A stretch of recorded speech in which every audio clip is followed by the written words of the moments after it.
Hey guys, welcome back to the channel. And it has been a couple weeks since I grabbed this one, but I finally decided to make a video on it and let you know what I think about it. This is the latest version of the Amazon FireStick, latest and greatest. We're gonna compare it to the previous generation, that one that I've been using for a while.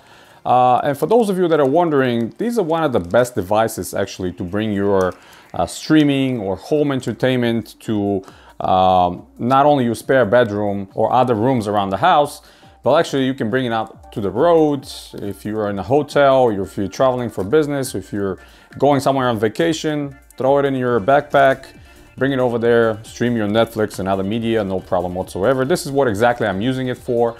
But I was excited to see this one because they finally brought some features that are kind of high level, and even the more expensive streamers like the NVIDIA Shield, which is my personal favorite, doesn't have it. For example, we have not only high dynamic range, but also Dolby Vision. So both of these HDR standards are included in the latest version of the FireStick.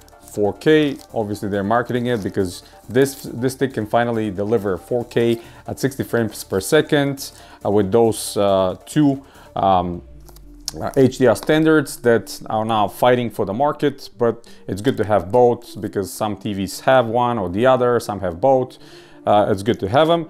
Updated processor, it's again quad core, but a lot more powerful, much more powerful GPU. So let's open the box and see what's inside, and then we hook it up to the TV and see how it performs compared to the older version. And I've been buying every single version of the FireStick since version 1, so I kind of know the progression of the technology and what I'm going to be looking for and see what different it is. So let's get closer and see in details what do we have.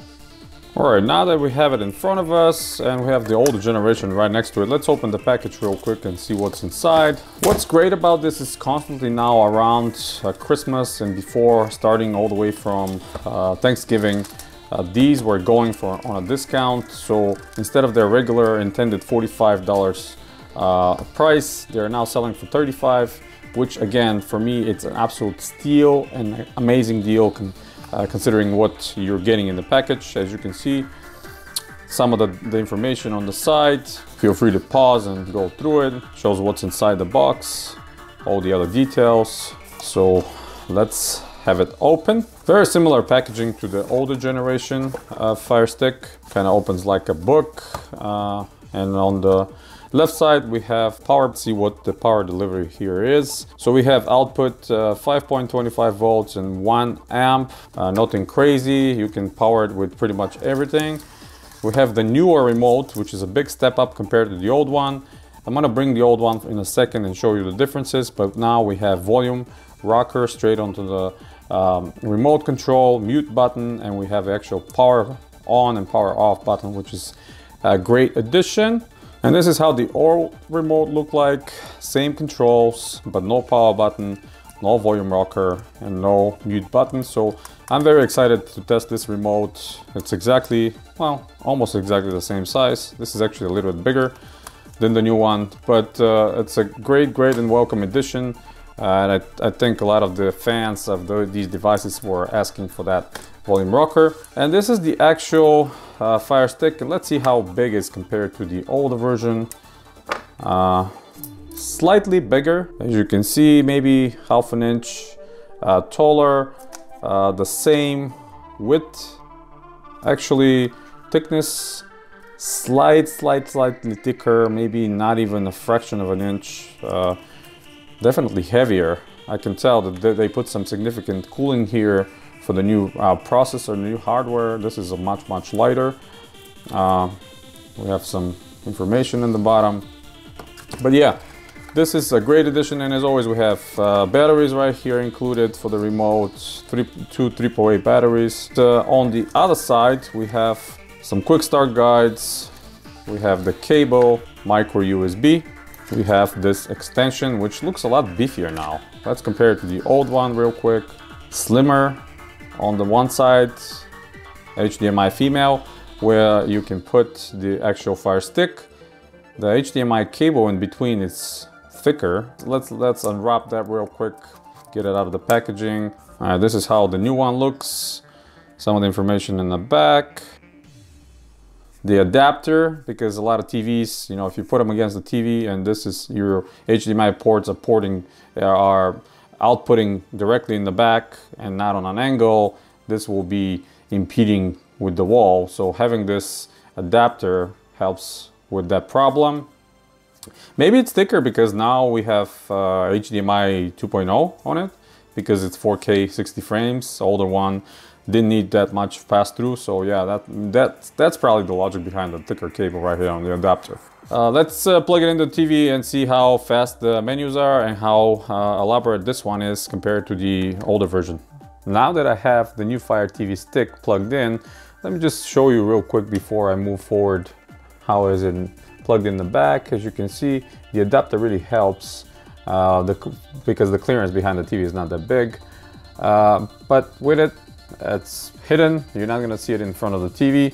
So let me move in front. It's updating its software right now and show you the menus. All right, after the update, it's starting now. Immediately after I was plugged in, the new update started. So hopefully we'll see what the menu is now. Connecting to my wireless network that I already plugged in the password for, so should be remembering it. While it's still starting, one thing I have to say, I noticed on the remote, the buttons are a little bit less clickier, but at the same time feel like more responsive for some reason. I don't know how to really describe it. Those of you that have the older version, you know that they're a little bit harder to press and a little bit kind of clickier. This one is really not. They're much more smoother, and I kind of like that. So now we're reaching the new features. As you can see, with the Fire TV remote pointed to your TV, toggle the volume up and down. Okay, successfully set up. That was fast. It looks a lot faster. Animations even. The animations itself are kind of smooth compared to all the previous versions. So my expectations are this to be pretty good. Let's go through the menus real quick. So even though now we have apps installing on the background, the menu feels super fast. I mean, I'm clicking on the button and you see the responsiveness of the screen behind it.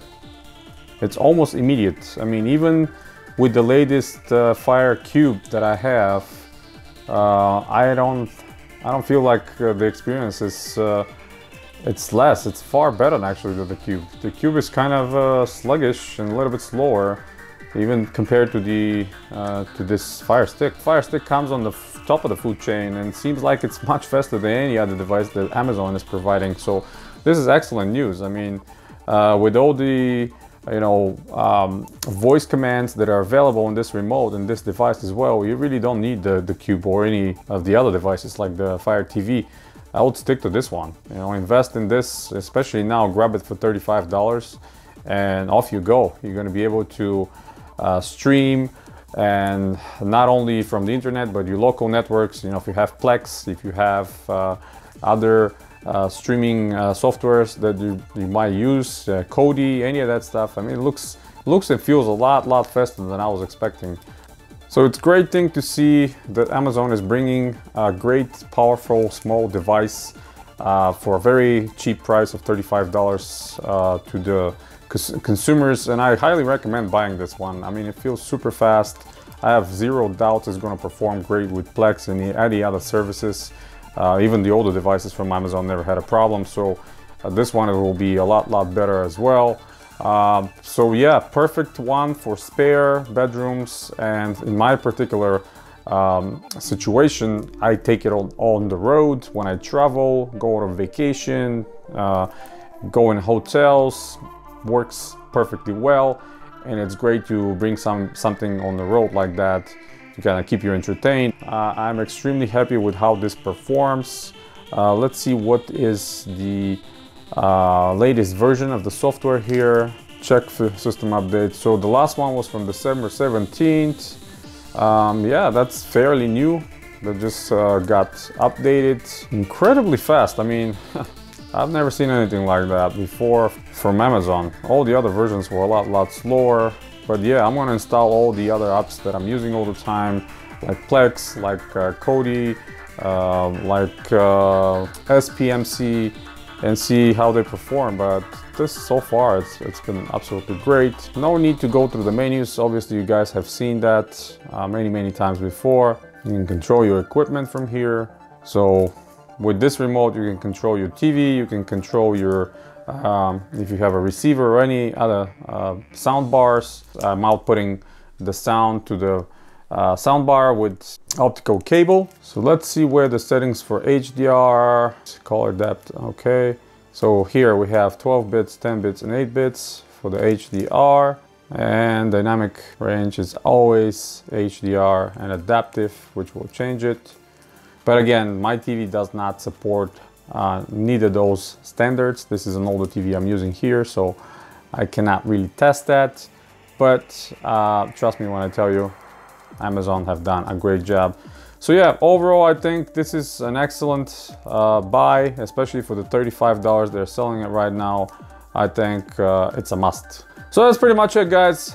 Hit the thumbs up if you liked the video. Stay tuned to the channel. And until next time, guys, you have a wonderful day.